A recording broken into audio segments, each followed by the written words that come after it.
Parfait. Le clap pour commencer. Comment ça va, Mickaël? Ça va super bien. Et vous, les gars? C'est la grande forme, merci de demander. On est en forme. Ce que je te disais en off avant, je suis content de te voir parce qu'à chaque fois on se croise, mais on n'a jamais l'occasion de discuter, donc nous y voilà. Et pareil, comme ça on va prendre le temps. C'est ça.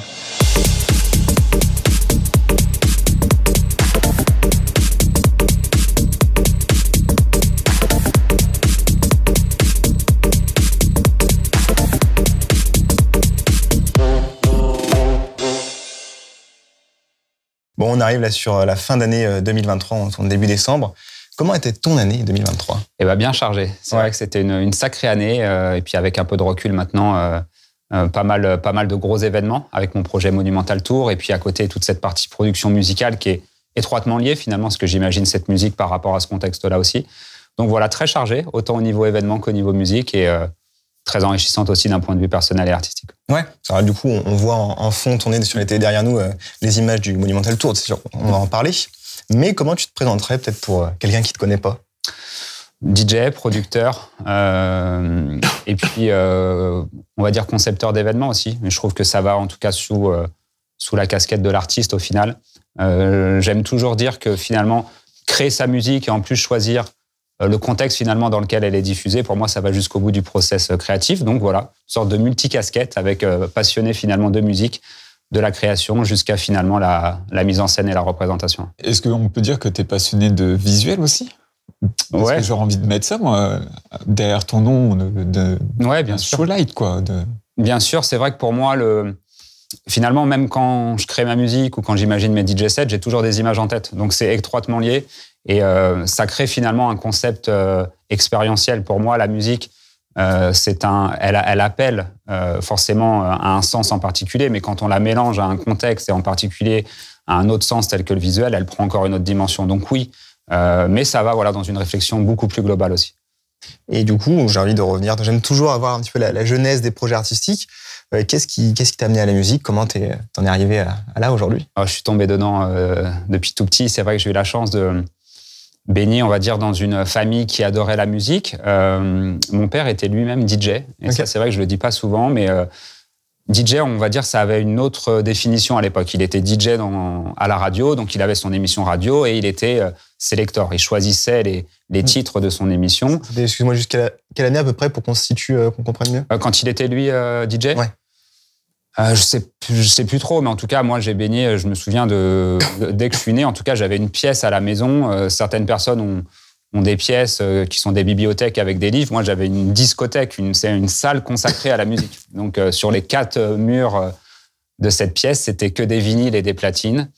Et je voyais mon père préparer ses émissions, mettre le sillon sur le vinyle et choisir ses titres pour le soir. Donc, je pense que forcément, ça a démarré ici, cette passion de choisir de la musique et de vouloir la partager avec les gens. Ok, trop cool.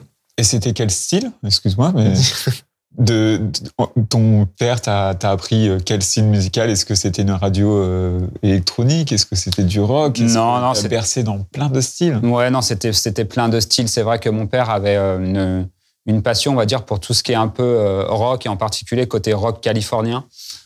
Qui est un super courant d'ailleurs musical avec des artistes phares comme les Eagles, mais il y avait aussi d'autres tas d'artistes. C'est vraiment une période assez riche de la musique en général, plutôt fin 70-80. Et puis ensuite, ma mère, elle, était fan de tout ce qui est soul, disco, funk. Donc j'avais un peu finalement les deux côtés, le côté un peu plus rock avec mon père et puis le côté un peu plus soul, disco, funk avec ma mère. Et tout ça finalement cohabitait parfaitement à la maison.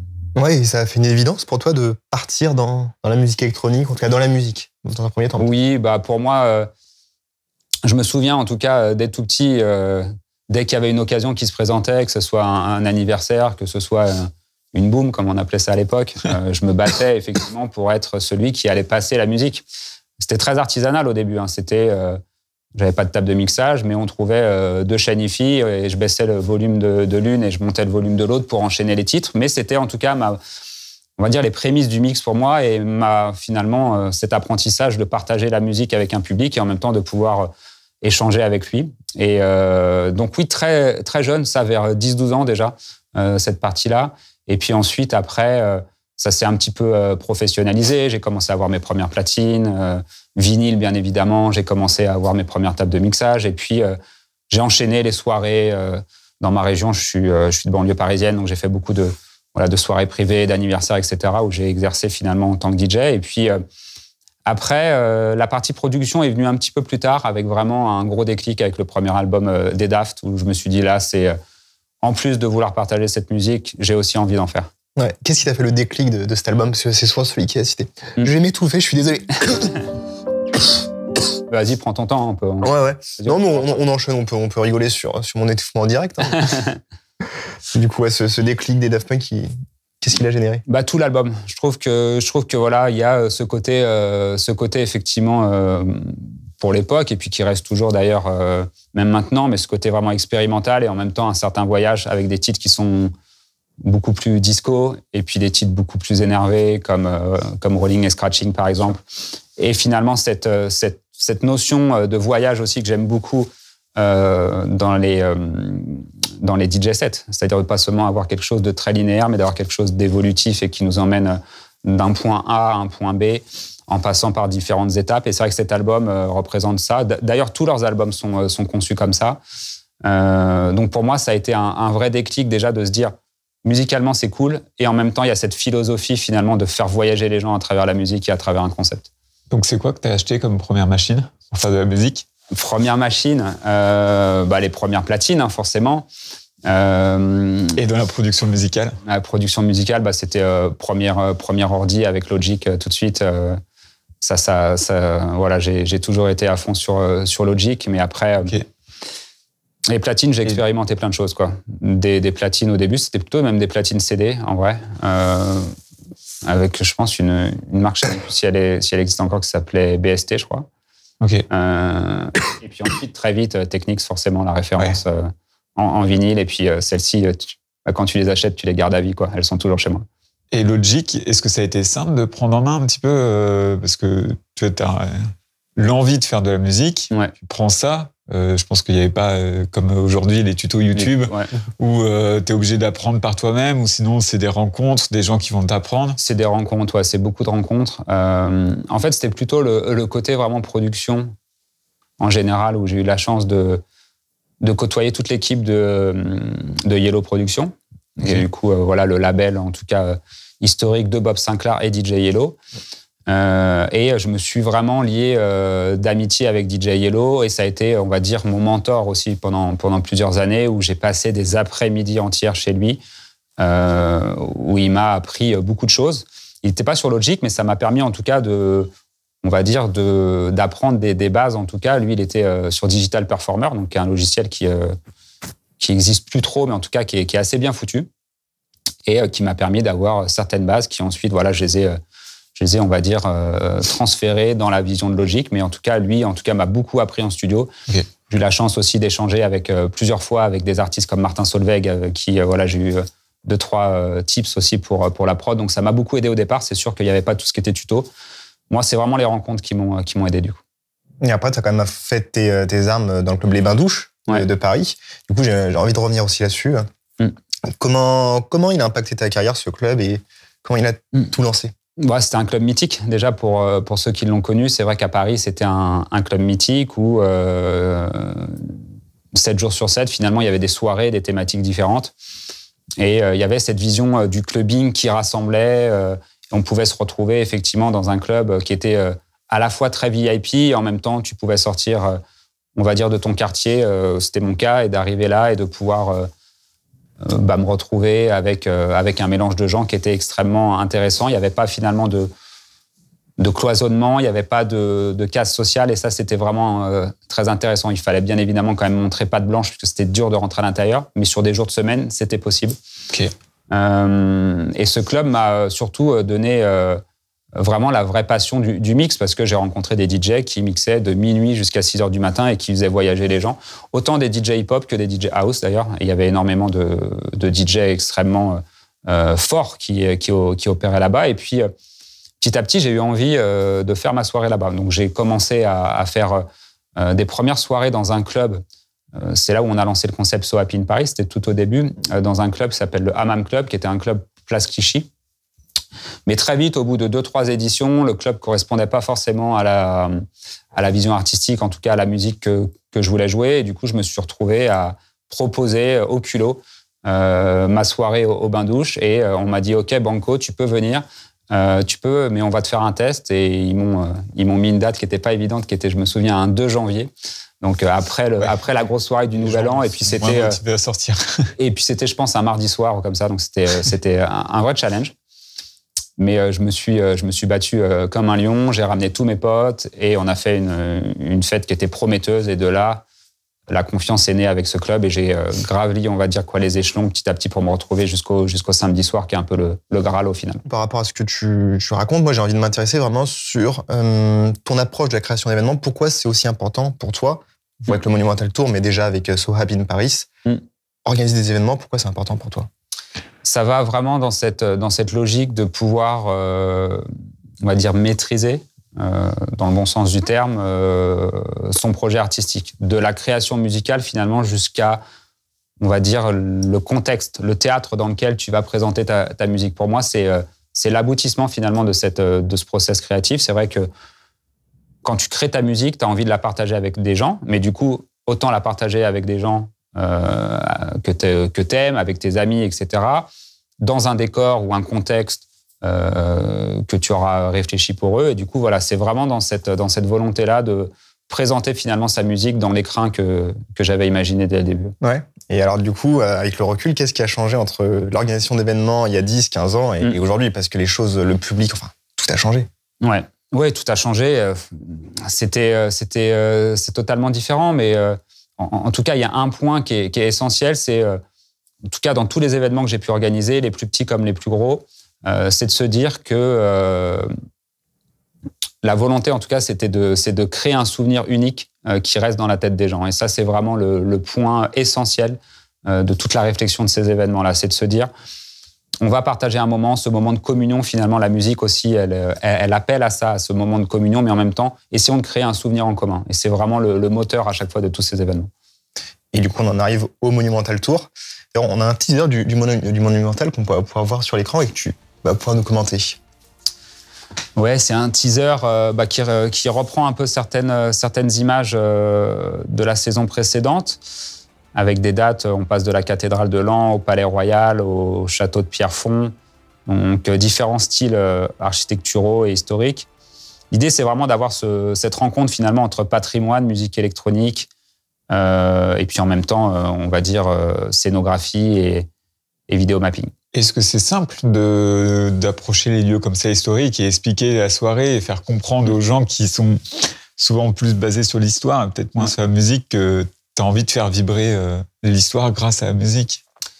Ça a été un vrai point au départ, parce que c'est sûr que quand tu arrives avec un projet qui est naissant et que tu vas présenter ton concept finalement de vouloir faire des soirées électro dans des lieux du patrimoine, au début, les conservateurs, parce que tu parles souvent dans un premier temps aux conservateurs des lieux, sont parfois des musées, etc.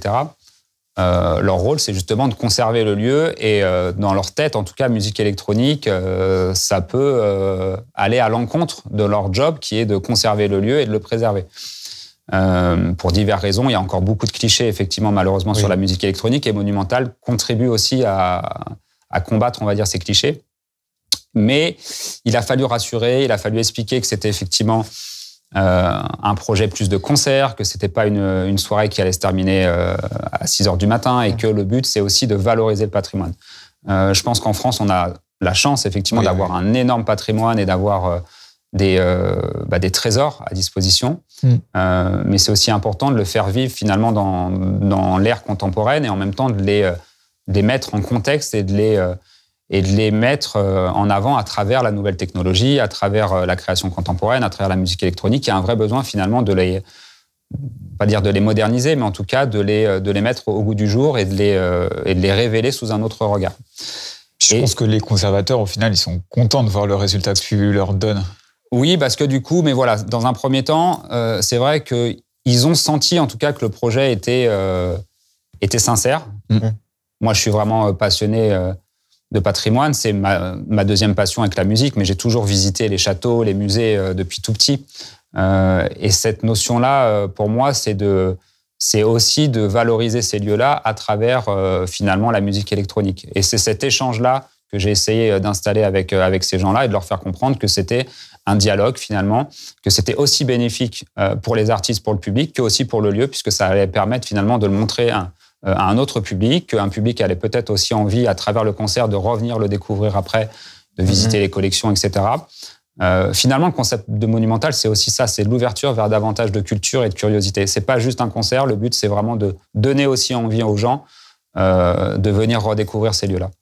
Et après, par contre, du point de vue peut-être des conservateurs, est-ce qu'il n'y a pas des normes à respecter, des points de vigilance en termes de volume de son, en termes de foule aussi présente? Absolument. Parce que c'est des monuments qui sont fragiles aussi quand même. Absolument. C'est là où est la complexité du projet. C'est que c'est des lieux qui ne sont pas faits pour ça à la base, même si à l'époque, certains de ces lieux-là étaient en tout cas des lieux de fête aussi. Mais à l'heure actuelle, avec les normes actuelles de sécurité, etc., ces lieux sont plus faits pour ça.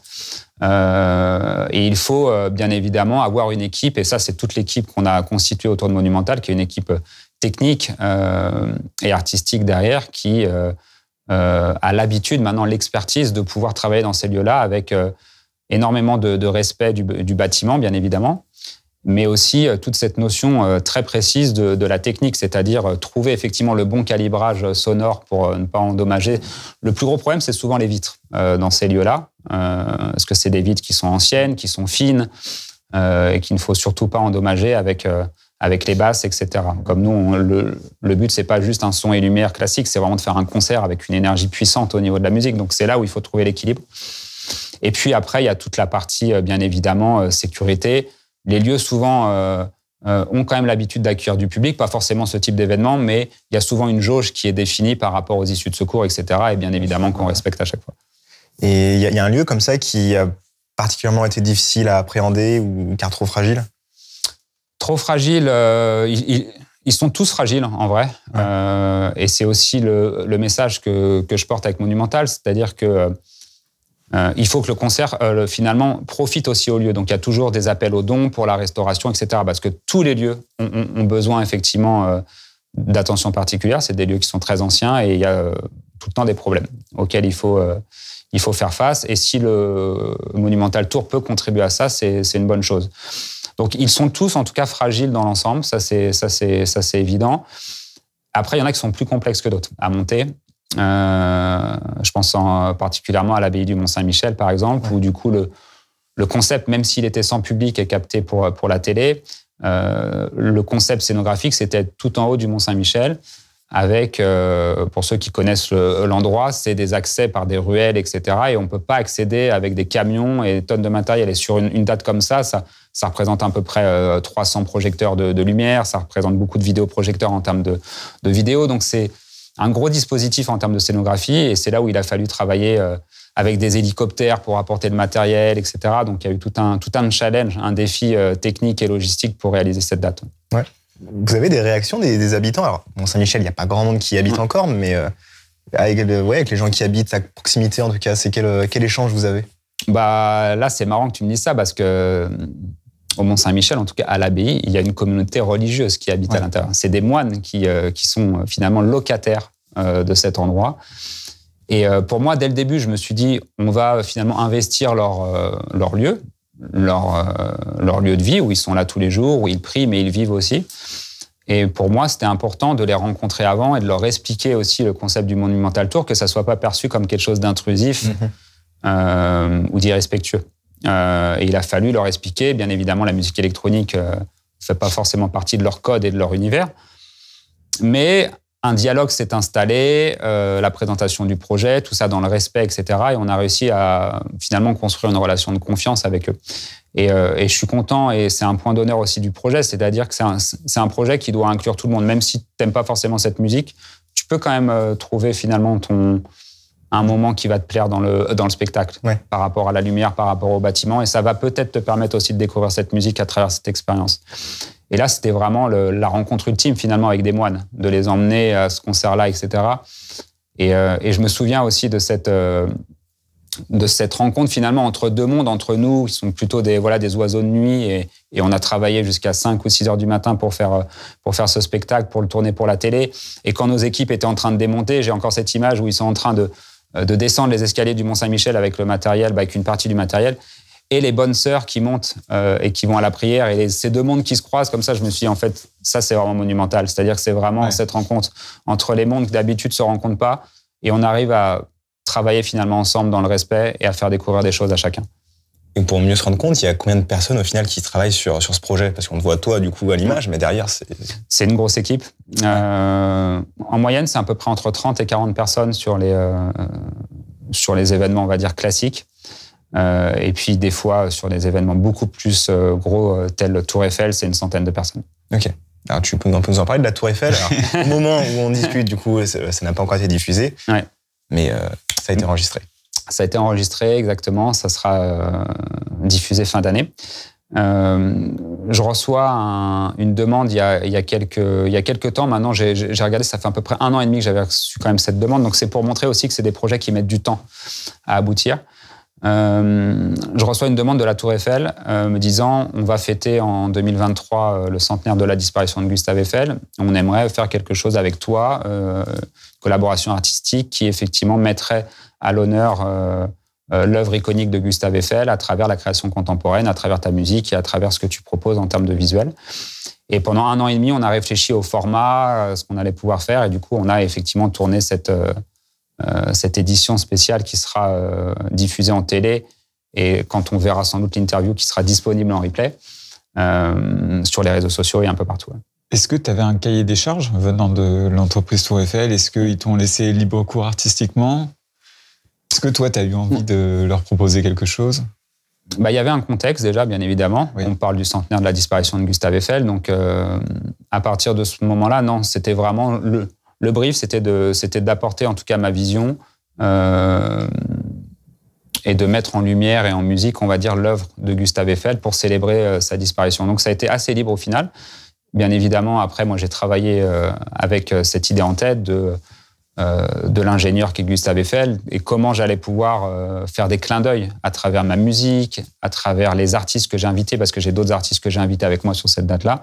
Et puis, bien évidemment, toute la scénographie, la lumière, etc., qui a été vraiment... C'est un show qui a été vraiment imaginé et conçu à 100% par rapport à cette occasion-là. Et du coup, tout est vraiment millimétré de A à Z. Il n'y a pas de part à l'improvisation. Sur cette date-là, non, parce que là, on est vraiment sur un... Ouais. Finalement, on est sur une performance artistique qui est captée. Pour moi, on n'est plus dans le concept live de Monumental comme on peut voir avec du public, etc. Là, on est vraiment sur une proposition artistique. Et du coup, tout est millimétré parce qu'en plus, j'ai des invités qui interviennent. Donc, il y a un chanteur, il y a une chanteuse, il y a une chorale, un pianiste, il y a un danseur. Et tous ces artistes-là vont aussi intégrer finalement le show et nous emmener à travers le monument, redécouvrir l'œuvre iconique de Gustave Eiffel à travers différents tableaux qui seront dans la tour. Et forcément, ça s'écrit. Là, on est sur une écriture vraiment d'un film, en fait, de pouvoir écrire tout ça. Et l'aspect technique? Parce que j'imagine, souvent, tu pourrais avoir des idées et se dire j'ai trop envie d'avoir ça.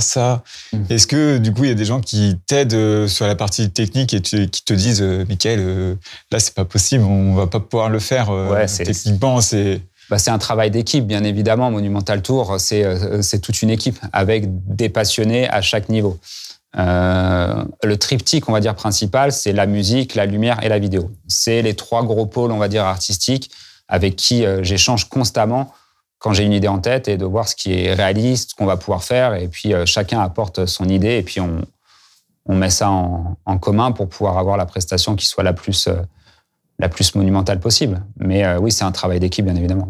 Et du coup, pour en venir sur les shows en public, là, tu as une plus grande part d'improvisation ou tu as quand même une tracklist où tu es limité par le vidging? C'est un peu des deux. En fait, j'aime bien la partie, on va dire, time-codée, de pouvoir avoir certains titres qui sont vraiment synchronisés en lumière, en vidéo, parce que pour moi, c'est là où finalement on crée une expérience. Un truc qui est vraiment puissant, c'est quand la musique va pouvoir dialoguer avec le bâtiment, que le bâtiment va résonner avec les bases de la musique et que tout ça va créer un moment inoubliable. C'est ça qui est fort. Mais il y a aussi cette notion de live qu'il faut pas perdre parce que forcément, tu as un public et tu dois aussi interagir avec lui. Et le but, c'est surtout d'échanger et de créer un moment inoubliable avec lui, ce qui est la base du métier de DJ. Donc, c'est un mix des deux. Et en général, c'est un peu du 50-50. C'est-à-dire qu'il y a des parties qui vont être vraiment écrites, time-codées. Et puis, il y a des parties aussi où je prends la liberté, je sors du timecode et on interagit, que ce soit la lumière ou la vidéo, du coup, en mode VJing. Et où chacun fait son job ensuite derrière sa console. Ouais, ça t'évite les frustrations peut-être, en effet, de sortir de la racine du métier de DJ de base. Oui, c'est ça. En fait, c'est trouver l'équilibre entre ma passion du DJing, là où j'ai vraiment commencé, et maintenant le fait de concevoir un spectacle. Le but, c'est un peu d'avoir cet équilibre-là, de ne pas tomber non plus dans le full spectacle comme un groupe ou comme ça pourrait le faire, où ils jouent à peu près souvent la même setlist chaque soir. Le but, c'est quand même d'avoir cette liberté de pouvoir placer à un moment le titre qui nous semble en tout cas le plus pertinent et qui va créer une réaction vis-à-vis du public au bon moment. Donc, c'est quand même de garder cette liberté, bien évidemment, du live. Ouais. Alors, vas-y. Non, juste me disais dans ma tête, demain, on me propose un DJ set dans un club où ils n'ont même pas de light. Tu peux pas accepter. Tu travailles tellement dans ce VJing que quel est son degré auquel tu peux accepter de travailler avec peu de moyens techniques? Parce que là, c'est complètement démesuré à chacune de tes dates. Je pense qu'il faut accepter en fait le fait d'avoir des contextes et des prestations différentes. Pour moi, un DJ set en club, les gens viennent pour écouter de la musique et pour finalement naviguer à travers une nuit, à travers ça. Ils viennent pas forcément pour un spectacle, entre guillemets. Donc ça me dérange pas. Après, c'est sûr que maintenant, j'attache quand même beaucoup d'importance à ça et que je choisis aussi les salles où il y a quand même un certain niveau, on va dire, de mise en scène pour que les gens puissent quand même retrouver quelque chose. Par exemple, là, j'ai joué dernièrement une salle qui s'appelle Coco à Londres, qui est plus une salle de concert en vrai, où ils ont justement ce côté-là où on peut mettre un peu de visuel, un peu de scénographie. Je peux venir avec mon light designer, avec qui j'ai l'habitude de travailler pour quand même aller finalement un peu plus loin que le simple DJ set. Mais je pense qu'il faut différencier les deux. Monumental reste quelque chose d'exceptionnel, d'unique. C'est aussi pour ça que je ne veux pas en faire 50. On est à peu près sur 4-5 dates par an, ce qui est déjà très, très costaud à organiser derrière. Et même d'un point de vue, on va dire, expérience, je préfère que ça reste quelque chose d'exceptionnel. Ouais. Et les clubs restent bien évidemment un exercice qui est à part et qui reste mon exercice premier. Ouais. Et justement, tu arrives à garder du temps quand même pour les clubs parce que ça doit être prenant. Un peu moins dernier temps, parce que c'est vrai que je me suis concentré beaucoup sur Monumental. Il a fallu que, en plus de tout le projet artistique, c'était surtout de concevoir une équipe autour, dont on a déjà parlé, mais d'avoir les bonnes personnes. J'ai dû aussi essayer certaines personnes qui ne correspondaient pas, etc. Donc, construire cette équipe avec qui tu peux avoir confiance et puis qui arrive à retranscrire ce que tu as en tête, ça prend beaucoup de temps. Il faut essayer, il faut rencontrer, il faut passer du temps au studio avec eux, etc.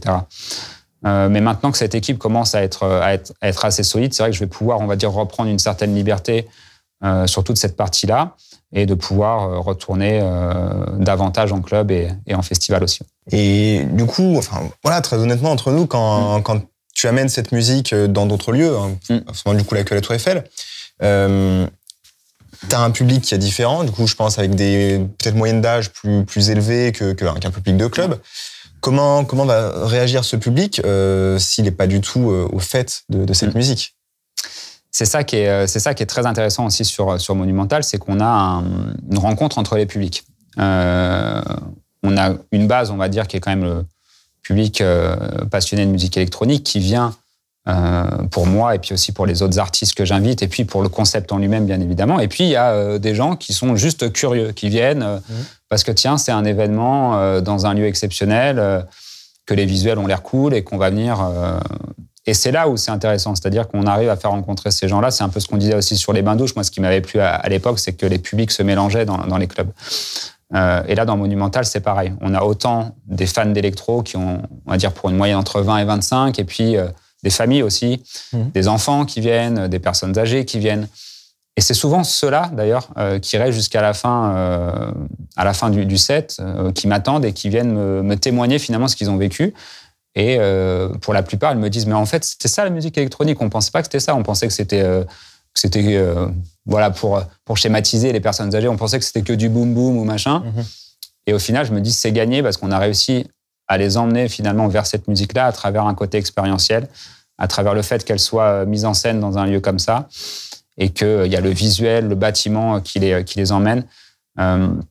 Ce que j'aime dire aussi, c'est que ce projet Monumental Tour, il donne une dimension cinématographique à la musique électronique et pas uniquement une vision clubbing, une vision dansante. Là, les gens viennent pour voir un spectacle. Et c'est la musique électronique qui les transporte. Et forcément, du coup, on arrive à toucher un public beaucoup plus large.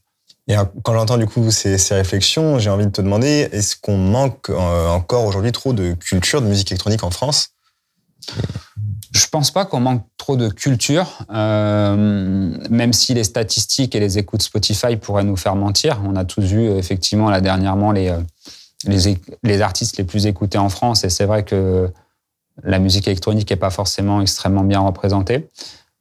Pour autant, quand on voit la qualité des artistes, et depuis le début, on sait qu'il y a une culture électronique.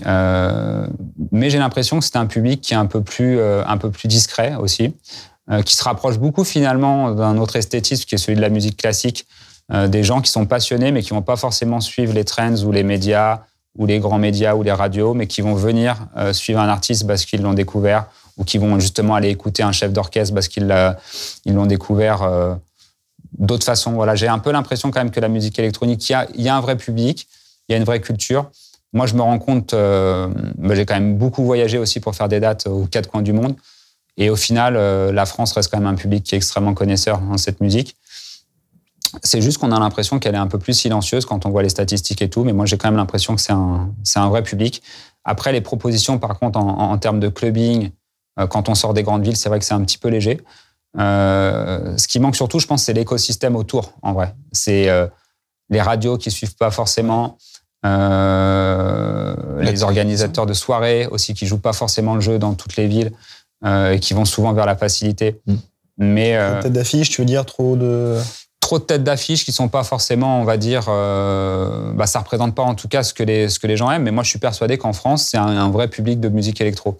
Au même titre que d'autres pays comme la Hollande ou la Belgique.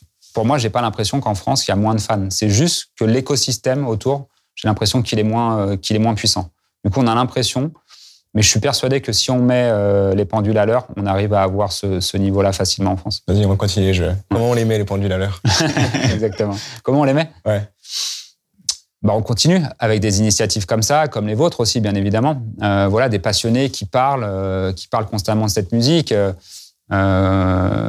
Et puis, continuer à créer des événements un peu hors cadre pour justement aller toucher d'autres publics. Je pense que la musique électronique, elle doit rester exigeante. Moi, je me bats pour une musique électronique exigeante, de qualité, etc.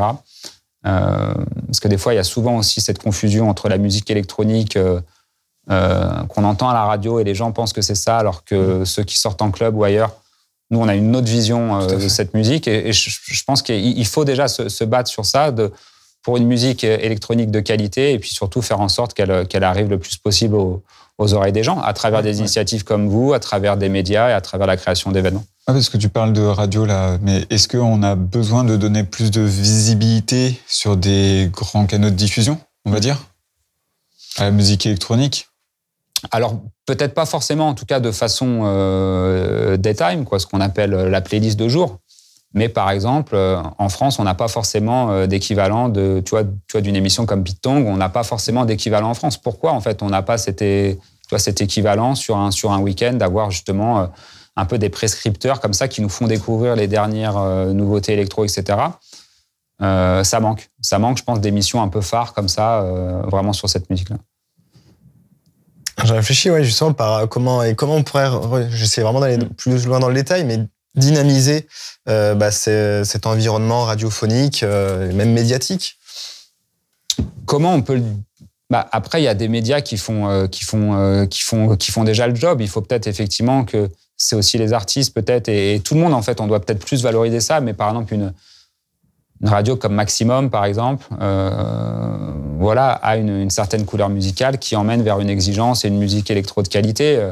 C'est peut-être à nous aussi, artistes, de jouer davantage le jeu avec eux, d'avoir davantage d'échanges. Je pense que c'est tout cet écosystème et cette énergie qu'on doit mettre au service de ça. Et toutes les initiatives qui vont dans le sens d'une musique électronique de qualité, qui en même temps explore des nouvelles contrées, qui fédère les gens, etc.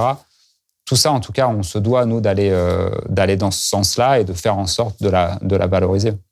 Alors, il y a un sujet qui est sûrement très important pour la valoriser, c'est les réseaux sociaux. Pour le coup, le Monumental Tour, on le voit assez présent sur les réseaux, pour le show. Et j'aime dire que je t'embête, hein, mais dans l'autre sens, est-ce que ça ne crée pas un problème où c'est le show qui vient prendre le pas sur la musique et les gens vont se déplacer uniquement pour le show? Ça marche aussi pour Afterlife, par exemple. Non, pas forcément. Pas forcément, parce que comme on disait, en fait, chacun trouve une bonne façon de venir au show. À partir du moment où les fans d'électro, eux, viennent pour la musique principalement, et en même temps, ils la découvrent dans un nouveau contexte. Donc, eux sont extrêmement ravis puisqu'ils aiment déjà cette musique, et en plus, ils la redécouvrent à travers une expérience. Et puis, en même temps, tu as sur les réseaux sociaux cette force, effectivement, du visuel, où tu vois des images impressionnantes, projet monumental dans des lieux incroyables, et tu te dis, j'ai envie d'y aller. Mais c'est pas forcément des fans d'électro à la base, c'est juste des gens qui traînent sur les réseaux sociaux et qui trouvent que c'est cool, ça serait cool en tout cas d'être là. Et ces gens-là, ensuite, nous, on leur fait pas de cadeau, entre guillemets. Sur la musique, c'est une musique qui reste exigeante. J'essaye aussi de mettre en avant des jeunes artistes à chaque fois, donc pour faire aussi découvrir des nouvelles choses. Et ces gens-là vont découvrir ça, et ils vont ensuite suivre ces artistes, et c'est un effet boule de neige. Donc je pense que la force du visuel est extrêmement importante, si la finalité, c'est effectivement de toujours faire découvrir. Et tu parles de mettre en avant des jeunes artistes. Aujourd'hui, tu aurais qui à mettre en tête, comme ça, dans l'émission, à faire découvrir aux gens? Bon, on voit là les images derrière de la place Stanislas à Nancy. Un jeune talent qu'on a invité sur cette date s'appelle Leblanc, qui mélange musique classique et musique électronique, qui fait pas mal aussi de covers avec des bandes originales de films qui retravaillent, etc. en studio. Donc voilà, c'est un artiste avec un véritable univers qui colle bien aussi avec Monumental, et qui, et pour la plupart, en tout cas, beaucoup de gens l'ont découvert à travers cette date. Si tu as un lieu un peu fou où tu aimerais installer Monumental Tour, ça serait quoi? Même un lieu peut-être impossible? Impossible? Ouais, je sais pas. Avec Monumental, je me suis rendu compte que rien n'était impossible. Ouais. Donc ça, c'est plutôt... Et c'est vrai que c'est un beau message aussi à passer justement aux jeunes générations, c'est de se dire que finalement, de la première date de Monumental, où on était au pied de la cathédrale de Strasbourg, il y avait 500 personnes jusqu'à la Tour Eiffel, on s'est rendu compte que ça a été beaucoup de travail, bien évidemment, mais que c'est pas impossible au final. Donc rien n'est impossible, mais après, il y a des rêves, il y a des challenges qui sont beaucoup plus compliqués. C'est vrai que on a déjà commencé à mettre quelques pieds à l'étranger avec Monumental. On a fait une date au Portugal, une date en Italie. Mon rêve, ça serait d'aller au Brésil. C'est encore un autre step, mais c'est vrai que c'est un pays qui me tient particulièrement à cœur, où je tourne énormément en tant que DJ, j'ai fait beaucoup de tournées, donc j'ai beaucoup d'amis là-bas. Et le fait de pouvoir proposer une date monumentale là-bas, ça serait un vrai kiff. Ouais. Okay. Alors, en préparant l'interview, sur ta bio, on a vu que tu étais ambassadeur de la culture. Est-ce que tu peux nous en parler du coup? Qu'est-ce que ça veut dire? Ambassadeur de la culture, non, c'est plus par rapport à des distinctions que j'ai eues, en fait. Par exemple, il y a quelques temps, j'ai eu un prix de l'Institut de France, qui est un peu une institution, on va dire, qui met en avant l'excellence française avec les académiciens de lettres, etc. Et le fait de pouvoir être décoré, finalement, pour un prix... grâce au Monumental d'ailleurs, ça m'a permis en tout cas de parler de musique électronique aussi dans un lieu où ils n'en parlent pas forcément. Et si je suis ambassadeur, c'est avant tout ambassadeur de la culture électronique. Pour moi, c'est ça, c'est de pouvoir parler de cette musique-là et de l'emmener dans des endroits où on n'en a pas entendu parler jusqu'à présent, et de me retrouver devant effectivement un parterre de personnalités de la culture qui d'habitude décorent plutôt des écrivains, des acteurs ou autres, et que là, me retrouver là-bas et parler de mon projet et de leur parler de musique électronique, c'est en ça que je considère en toute simplicité d'être un ambassadeur de cette musique, avec juste ce rôle qui est de finalement faire parler de cette musique le plus largement possible. Ça te permet de créer un lien avec l'institutionnel finalement en France et Oui, c'est ça, et puis de reconnaître pour moi cette musique à sa juste valeur. C'est vrai que c'est une musique pour moi qui fait partie du patrimoine de la culture française. Elle est extrêmement valorisée à l'étranger. On voit bien d'ailleurs toutes les icônes de Laurent Garnier jusqu'au Daft Punk, etc. Et pour moi, elle doit aussi être reconnue par les plus grandes institutions en France comme un étendard finalement de la culture française et en particulier à l'étranger. Et quand je t'entends parler vraiment presque institution, etc., est-ce que tu te verrais plus tard défendre le truc encore plus loin, je sais pas, ministre de la Culture, des choses comme ça, à dire j'ai envie de... Tu parles vraiment de partage et on sent que tu es dans la transmission et que tu as envie de montrer les choses aux gens, quoi. Est-ce que tu te verrais aller encore plus loin et te dire que peut-être tu mets de côté ton côté artistique pour crédibiliser cette culture, quoi? Je pense pas que ça soit mon rôle et le fait de rester artiste, en tout cas, me donne davantage de possibilités pour pouvoir faire passer les messages. Et puis ensuite, après, quand on parle d'un rôle beaucoup plus large sur la culture, il faut quand même être, on va dire, spécialiste dans plusieurs domaines. Je me considère pas être spécialiste dans tous les domaines culturels, la musique électronique à la rigueur. Et mon rôle, c'est plutôt d'influer, on va dire, par rapport à ça, si je peux faire passer des messages à des institutions, de leur montrer finalement que la musique électronique, c'est aussi ça et c'est pas uniquement ce qu'ils avaient en tête.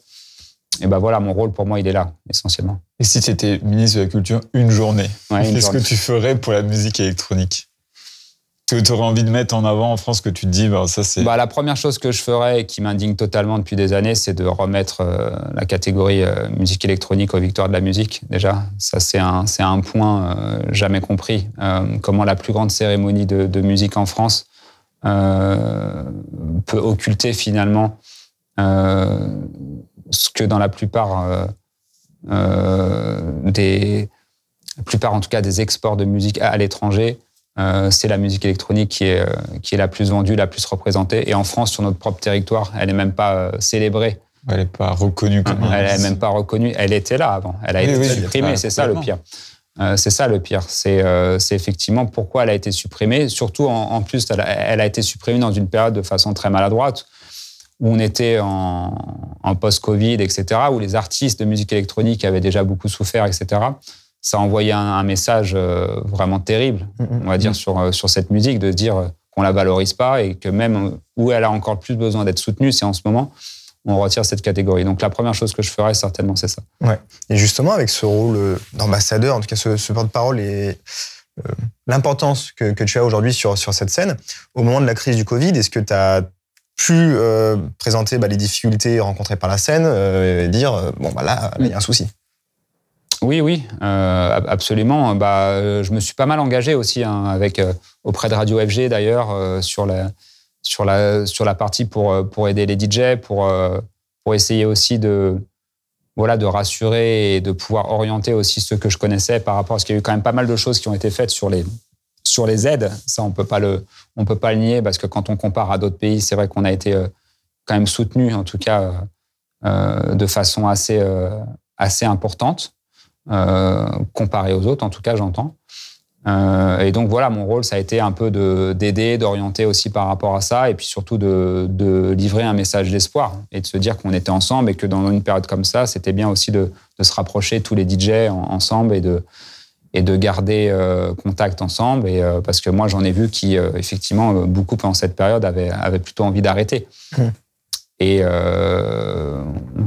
a essayé de les retenir. Le but, c'est effectivement, c'était un passage compliqué, mais au final, on voit que maintenant, ça repart. Donc fallait faire le dos rond et au final, ça repart comme il faut. Est-ce qu'on aurait besoin de plus d'artistes comme toi, justement, qui s'engagent et qui n'hésitent pas à aller vers les pouvoirs publics, vers l'État, pour défendre la musique électronique? Je ne sais pas si c'est forcément vers l'État. En tout cas, moi, je ne vais pas forcément vers eux, mais j'essaie surtout de montrer, finalement, en travaillant avec des gens qui ne sont pas forcément de ce milieu-là, de leur montrer que la musique électronique peut aussi proposer quelque chose de positif pour tout le monde. Quand je vais parler, par exemple, à un conservateur d'un musée ou un gestionnaire, on va dire, d'un château ou autre, et qu'on va présenter le Monumental Tour, mon rôle, dans un premier temps, c'est de lui expliquer ce que c'est vraiment la musique électronique. Et c'est là, en tout cas, où je peux être extrêmement actif et apporter quelque chose. C'est surtout de faire changer un peu les mentalités, parce qu'il y a encore beaucoup de clichés qui sont là. il y a quand même beaucoup de gens qui pensent que quand on leur dit qu'on va faire un concert de musique électronique, ils imaginent que ça va être une rave party et que les gens vont grimper sur les murs et que le lieu va être totalement saccagé. Donc voilà, il y a encore un peu de travail, mais c'est vrai que le Monumental Tour va dans ce sens-là aussi de casser finalement ces clichés, de casser ces préjugés. Et la plus belle distinction qu'on a eue, c'est obtenir le soutien de l'UNESCO, qui est justement leur rôle, c'est de préserver l'héritage culturel. Et le fait qu'eux ont apporté le patronage au projet, ça valide totalement effectivement le concept. Et en ça, pour moi, c'est une vraie avancée, en tout cas dans la perception que les gens peuvent avoir de la musique électronique. Et du coup, ça se concrétise comment, ce soutien? Il est financier? Il est Non, c'est un soutien d'image, principalement. Mais bien évidemment, ça ouvre aussi des portes. Mais ça permet d'avoir surtout une validation, on va dire, institutionnelle sur un projet qui, au-delà de la musique électronique, prend une dimension culturelle beaucoup plus large avec l'art digital, avec la scénographie, avec le fait aussi que le concert puisse profiter et inciter les gens à aller découvrir des collections dans les musées, etc. Donc c'est tout ce projet global autour de Monumental qui a été validé par l'UNESCO. Et tu vois, là, par rapport à ce qu'on dit aussi, la réaction un peu à chaud, mais entre ce que tu as présenté depuis le début de l'interview et là, ce côté du coup plus en lien avec les institutions, j'ai l'impression qu'il y a encore toujours eu entre la scène techno et les pouvoirs publics, tu vois, ce côté un peu non, on n'est pas copains. Les DJ, ils doivent pas parler avec les institutions. Les institutions, non, elles s'intéressent pas à la musique électronique. Comment est-ce que toi, tu ressens déjà toujours ça? Ou est-ce que tu as un message pour dire, bah non, il faut changer ces mentalités? Pourquoi? Pour moi, tout est possible dans le dialogue. C'est-à-dire qu'avec les gens, il faut parler. De toute façon, il faut leur expliquer, bien évidemment. Des fois, on aura beau parler, la porte restera fermée. Hein. Elle ne va pas s'ouvrir à chaque fois. Mais en tout cas, le but, c'est quand même d'expliquer ce qu'on va faire. Il y a quand même une certaine bienveillance en France et une ouverture culturelle. Depuis d'ailleurs de nombreuses années, et en particulier avec des personnes comme Jacques Lang ou comme ça qui ont lancé la fête de la musique, la Technoparade. On a quand même cette ouverture d'esprit au niveau des institutions de pouvoir imaginer ce qu'on souhaite dans des lieux incroyables et de pouvoir sortir des sentiers battus.